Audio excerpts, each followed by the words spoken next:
नमस्कार, आई news 24x7 में आप सभी का स्वागत है। मैं हूं एंकर कौशिक यादव। नजर डालते हैं अब तक की खास खबरों।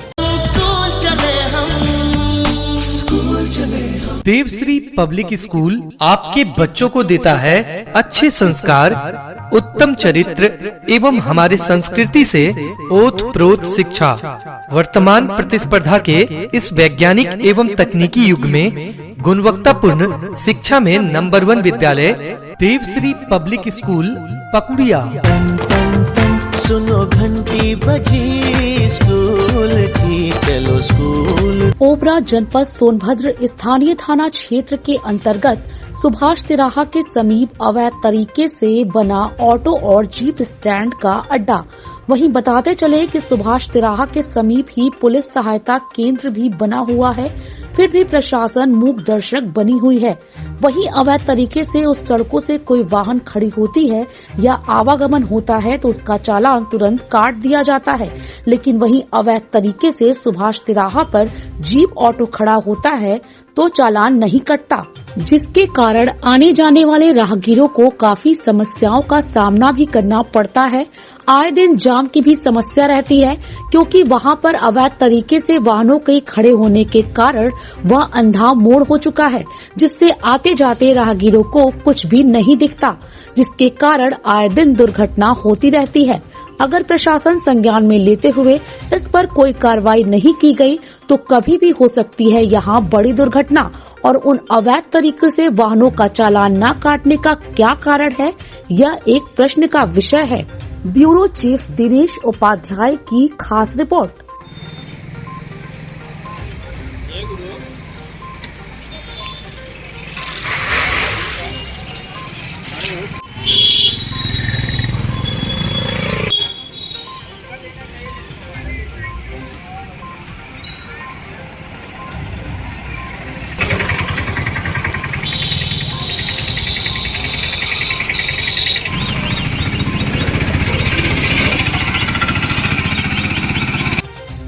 मैं दिनेश उपाध्याय।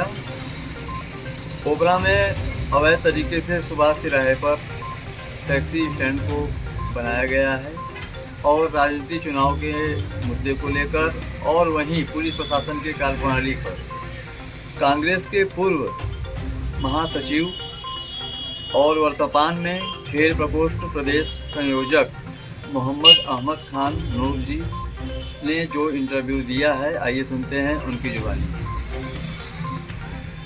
हाँ सर, अपना परिचय बताइए। मेरा नाम मोहम्मद अहमद खान नूर है। अच्छा सर, ये बताइए कि ये जो हनुमान मंदिर तिराहा सुभाष तिराहे पर जो अवैध तरीके से वाहन खड़ी होती है, जीप हो गया, ऑटो हो गया, उसके बारे में क्या कहना है आपका? देखिए, प्रशासन कहीं अच्छा भी काम करती है तो कहीं गलत भी काम करती है जी। ये प्रशासन को मैंने देखा है कि चलती हुई गाड़ियों की फ़ोटो खींच के अपना रिकॉर्ड सुधार देते हैं जी, मगर जो चौराहे पे गाड़ियाँ खड़ी रहती हैं उनके विषय में इनकी कोई फ़ोटो नहीं होती है जी। और मैं भी कुछ ही दिन पहले भी दुर्घटना का शिकार होने से बचा। ये बेतरतीब जो गाड़ियाँ लगी रहती हैं इनको जो है साइड कराएं या वहाँ से हटाएं जी। और नगर पंचायत से जो ईंटा बिछा था कि अवैध अतिक्रमण हटेगा, ये तो मैं देख रहा हूँ कि ईंटा बिछाने के बाद इनको गाड़ी खड़ा करने के लिए, टेम्पो खड़ा करने के लिए, फोर व्हीलर खड़ा करने के लिए प्लेस बना दिया। अच्छा, वो हम मेरे कहने मतलब है कि वो कोई पार्किंग है या नहीं? वो पार्किंग नहीं, वो चौराहा है, वहाँ पे साफ। तो आखिर में वो किस के सह पर आखिर में वे अवैध तरीके से दिन दहाड़े वहीं पुलिस सहायता केंद्र बना हुआ है और पुलिस प्रशासन भी वहाँ बैठी रहती है, आखिर में वो गाड़ी किनके सह पे वहाँ खड़ी रहती है और उसका चालान भी नहीं कटता है और वैसे आने जाने वालों का गाड़ियों का चालान काट देंगे, वो सब कुछ हो जाएगा। उनकी गाड़ियों का खड़ी रहती है, कोई कुछ बोलता नहीं है, कोई प्रशासन एक्शन नहीं लेता है, इसका क्या मुख्य कारण? देखिए, मुख्य कारण ये है कि ओबरा की पुलिस मुस्तैद रहती है जरूर जी, मगर जो ऊपर से डीलिंग की जाती है, जो बातें कही जाती है, उसी का वो अनुपालन करते हैं जी। और अनुपालन के तहत ऊपर से कहने का क्या मतलब? कहने का मतलब है कि पूरा प्रदेश से लेकर के डिस्ट्रिक्ट तक ये चैनल बना हुआ है। नहीं तो आप सोचिए कि बेगुनाहों की सब गाड़ियों की जो है चालान कर देते हैं और जो गाड़ियां जो कि एकदम बिल्कुल डैमेज है, धुआं छोड़ रही हैं या अगल बगल में वो धक्का मुक्की में खड़ी हैं मगर उनको टच नहीं करते, कि इससे साफ समझ में आता है कि इनकी कोई सिस्टम है, कोई सेटिंग है, इस लिहाज से उन गाड़ियों को ये नहीं बोलते। अच्छा, और कुछ पुलिस सहायता केंद्र जो वहाँ बना हुआ है? वो एक मुख दर्शक के लिए बना हुआ, बैठने के लिए बना। अगर वो पुलिस सहायता केंद्र होता तो वहाँ पे डग्गा मार गाड़ियाँ खड़ी नहीं होती, वो डर के मारे भाग जाते। मगर उनको कहीं से न कहीं से किसी के न किसी का सा है, लिहाजा इसलिए पब्लिक अगर बोलती भी है तो उसको अवॉइड करते हैं। अवॉइड करने के बाद कहते हैं कि चलिए जाइए अपना काम करिए, ये शब्द निकलता है। अच्छा, और कुछ कहना चाहते हैं मध्य रोड पे जो आने जाने वाले राहगीर जो होते हैं? उनके साथ दुर्घटना कभी भी हो सकती है, जब हो जाती है तो खाना पूर्ति होती है, तो ये दुर्घटना होने से पहले मैं उसका रास्ता क्यों न निकालूं। मैं इसी परिप्रेक्ष्य में आपको बताना चाहता हूं कि मैं ओबरा पुलिस से भी ये अनुरोध करता हूं कि पिछली साल 31 दिसंबर को मैं दुर्घटना होने से बचा। जो बच्चे हैं आजकल के युवा हैं, ये 31 दिसंबर का जश्न मनाने के लिए ओवर ड्रिंक करके गाड़ी चलाते हैं। उसमें जो पैदल चलने वाले राहगीर हैं, औरतें हैं जो टहलती हैं, वो वॉक करती हैं, उनको भी परेशानियां होती हैं।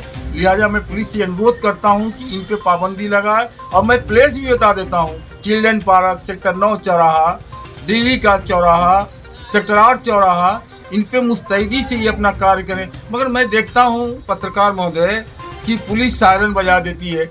पुलिस को अगर ये मालूम हो गया कि ये अड्डों पे इस तरह के गतिविधियां होती हैं तो इनको गुप्त रूप से जाके पकड़ना चाहिए। सायरन बजा करके उनको अलर्ट कर देते हैं, कुछ देरी के लिए वो एकदम स्टिक हो जाते हैं, ताकि लगता है जहाँ वहाँ पे कुछ हो नहीं रहा है, और उनके जाने के बाद वही प्रक्रिया शुरू हो जाती है। तो लिहाजा पुलिस को अगर पकड़ना है ऐसे लोगों को तो बिना सायरन बजाए पकड़े।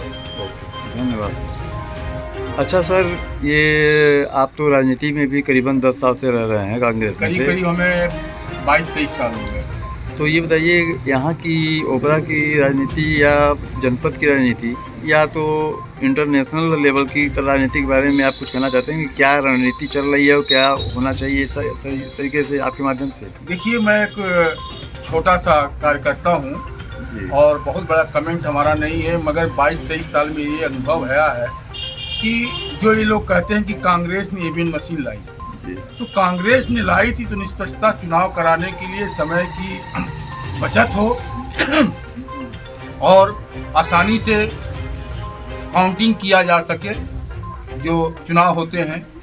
मगर मौजूदा समय में सारे विपक्षी दल उसी मशीन का विरोध कर रहे हैं कि आप मशीन हटा के मतगणना बैलेट पेपर से आप कराइए।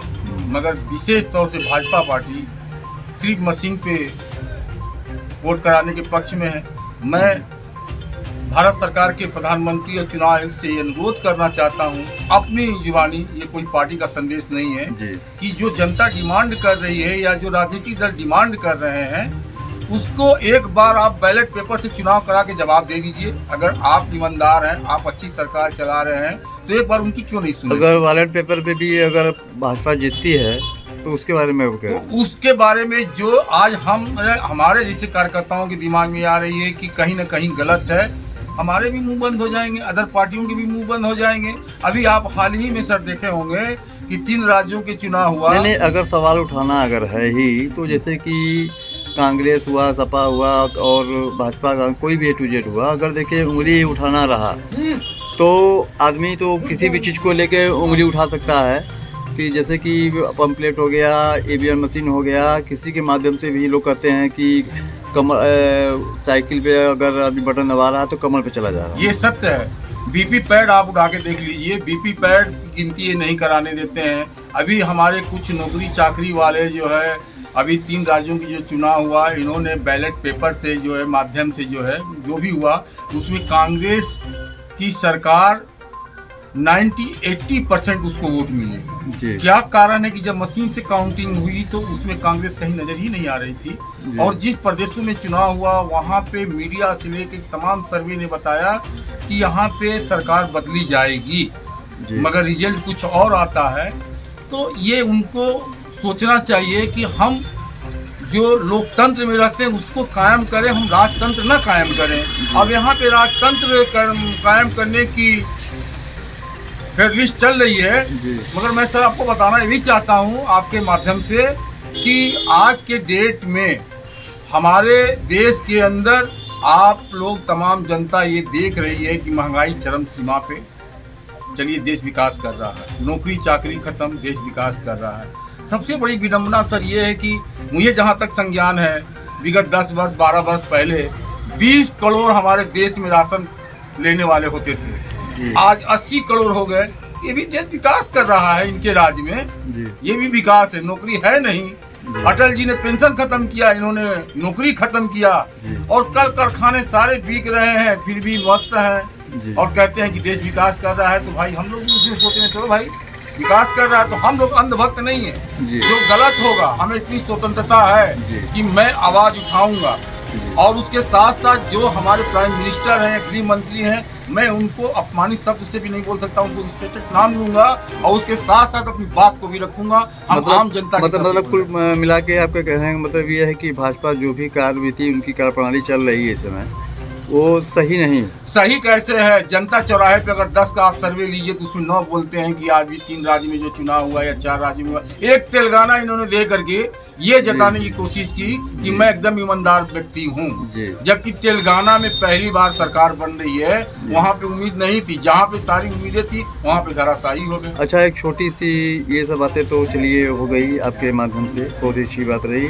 एक छोटा सा ये कुछ मैं कहना रहा हूँ कि जो ओबरा छोटा सा कस्बा है, ये सबसे बड़ी आज तक यहाँ के मतलब प्रशासन हुए और वरिष्ठ नेता लोग हुए, भाजपा के हों चाहे कांग्रेस के हों चाहे सपा के हों चाहे बसपा के हों, A to Z कोई भी राजनीतिक दल के हों, आखिर में पुलिस सहायता केंद्र वहाँ बना हुआ है।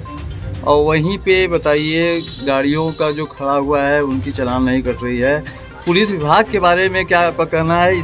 देखिए, पुलिस विभाग जहाँ तक है जिसकी सत्ता रहती है उसकी अधीनस्थ ये रहते हैं और जो वहाँ से निर्देश होता है उसी का पालन करते हैं। आज सत्ता में बैठे हुए लोग कार्यकर्ता जो ओबरा के बात है, कुछ ऐसे भी हैं कि उनसे मिलते जुलते रहते हैं। अगर पुलिस एक बार पकड़ना भी चाहती है तो वो फोन करके उसको छुड़वाने का काम करते हैं और पुलिस इसमें असफल रहती है। पुलिस की कार्यप्रणाली पे यही संदेह होता है।